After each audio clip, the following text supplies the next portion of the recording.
Pajangan bagian 28 karya S.R. Kusuma yang dibacakan oleh penulisnya sendiri. Setelah beberapa bulan menunggu, akhirnya sidang perdana perceraianku dengan Raka digelar.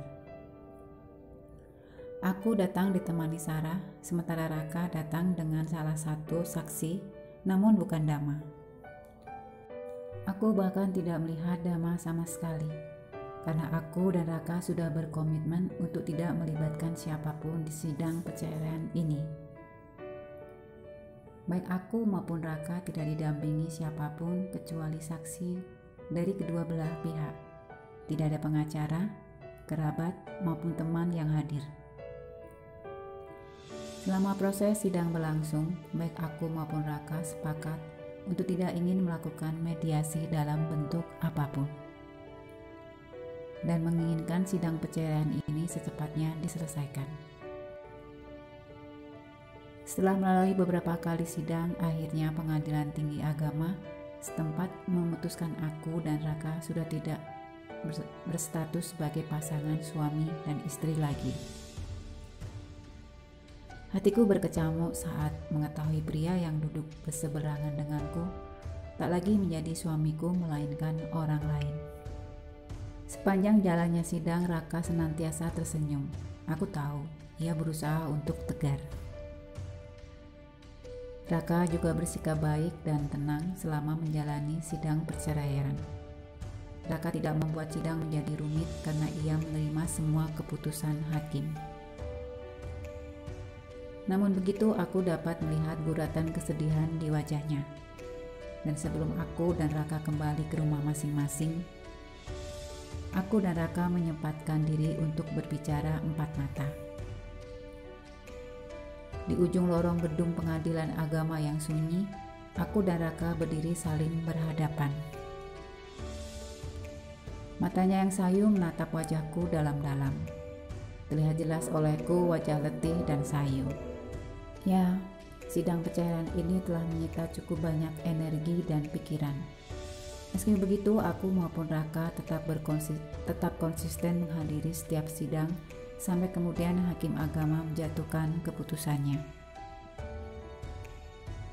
Aira, kita sudah bukan suami istri lagi sekarang. Dan aku berharap setelah semua ini, kita akan kembali menjadi sahabat seperti dulu lagi, kata Raka membuka pembicaraan. Aku tersenyum. Tentu saja Raka, kita akan tetap menjadi sahabat apapun yang terjadi. Apapun, meski aku seorang gay. Raka, aku hanya ingin melihat dirimu sebagai Raka. Aku tidak pernah melihatmu sebagai pria gay atau apapun itu. Itu sama sekali tidak menjadi masalah untukku. Raka tersenyum. Benarkah? Tentu saja, jawabku berusaha meyakinkan Raka. Terima kasih ya, kamu masih tetap baik kepadaku setelah apa yang aku lakukan kepadamu, ucap Raka. Sekali lagi aku minta maaf atas semua kekacauan yang telah aku lakukan. Mungkin beribu-ribu maaf pun tidak akan cukup untuk kesalahanku itu. Aku sangat menyesalinya. Hei, sudahlah. Kita tidak akan pernah belajar dari kesalahan, karena kita tidak pernah menyesali telah melakukannya. Kalau kamu menyesalinya, berarti kamu tahu apa yang kamu lakukan salah, dan tentunya tidak akan mengulanginya lagi, ucapku. Raka hanya menganggukkan kepala. Ya, selama ini aku telah dibutakan oleh ambisi, iri, dan dengki, sehingga aku tidak dapat lagi melihat kebaikan-kebaikan orang lain. Aku merasa malu pada diriku sendiri. Kamu hanya perlu bersikap lebih bijak dan bersabar, Raka. Kamu orang yang baik. Hanya saja kamu terlalu keras kepada dirimu sendiri. Raka tersenyum. Ya, kamu benar, Aira. Mungkin ini adalah pembelajaran untukku. Meski untuk semuanya aku harus kehilangan dirimu. Anggap saja kita tidak berjodoh, Raka. Jalan kita masih panjang. Selalu ada kesempatan kedua untukmu memperbaiki diri. Aku percaya kalau kamu akan menemukan seseorang yang akan mencintaimu secara utuh. Dan aku berharap ia sebaik dirimu, Aira, ujar Raka. Aku tersenyum. Raka, laki-laki baik akan mendapatkan pasangan yang baik pula. Aku berharap kamu akan mendapatkan yang baik, tidak harus yang terbaik. Itu sudah lebih dari cukup. Raka menganggukkan kepala. Ya semoga, Aira. Aku pun berharap kelak kamu akan mendapatkan pasangan yang lebih baik dari aku. Seseorang yang mencintaimu apa adanya dirimu dan akan menjagamu selamanya. Kamu berhak bahagia setelah apa yang terjadi kepadamu, Aira, ujar Raka. Ya, aku pun berharap demikian. Apa yang akan kamu lakukan selanjutnya, Aira? Entahlah, Raka. Aku hanya ingin melanjutkan hidupku, itu saja. Raka hanya mengangguk-anggukkan kepala. Aira, meski kita sudah bukan sebagai pasangan suami istri lagi, tapi kamu harus tahu, aku akan selalu ada untukmu. Jangan sungkan-sungkan menghubungiku apabila kamu membutuhkan bantuan, oke? Aku menganggukkan kepala dan kemudian tersenyum.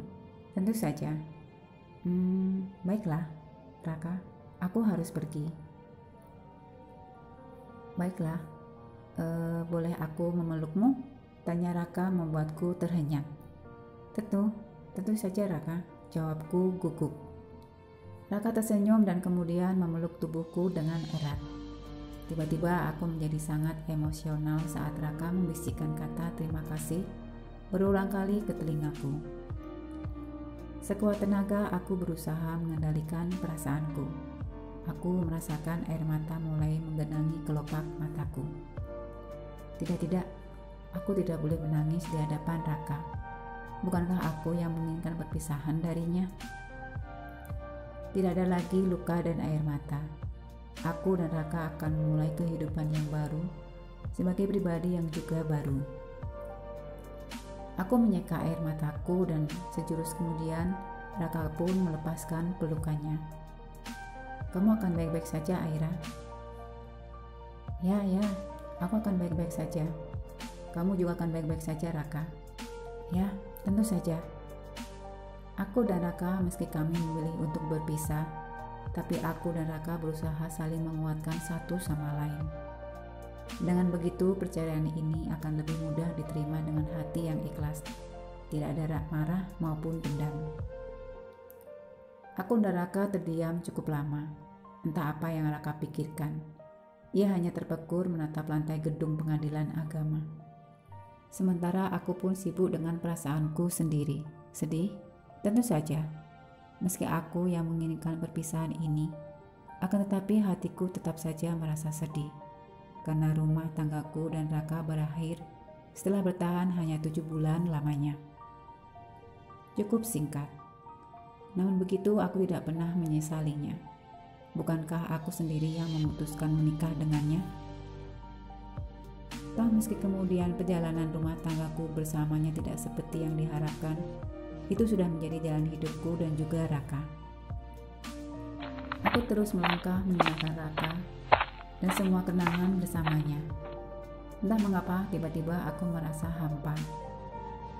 Menyadari kini aku sendiri lagi hidup di dunia ini. Hanya Argo yang aku miliki. Meski keadaannya tidak pernah berubah sejak pertama kali mendapat perawatan, Argolah yang membuatku kuat hingga saat ini. Aku ingin melihat kakakku sembuh dan kembali normal. Dengan begitu, aku akan lebih mudah menjalani hidup ini dengan kehadiran sosok kakak yang selalu ada untukku dan tidak akan pernah meninggalkanku. Argo adalah seorang kakak yang baik dan penyayang. Cinta membuat masa depan dan hidupnya seketika hancur. Tak ada yang bisa memastikan akan sejauh mana hubunganmu dengannya berjalan.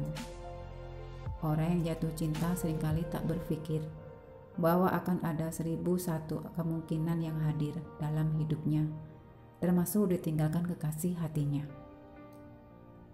Saat perasaan cinta sudah begitu besar, kamu akan sulit melewati masa-masa patah hati jika memang suatu saat nanti ia meninggalkanmu. Bukan tak mungkin kamu akan dilanda stres dan depresi berkepanjangan. Sesakit itu hingga mampu membuat seseorang kehilangan akal dan pikiran. Itulah yang terjadi kepada kakakku Argo saat ini. Cinta telah membawanya ke dalam jurang yang teramat dalam dan gelap, hingga butuh usaha yang keras untuk keluar dari kegelapan itu. Namun cinta memberiku begitu banyak pelajaran. Dan Aira, tiba-tiba aku mendengar seseorang memanggil namaku. Bersambung, selamat membaca, terima kasih.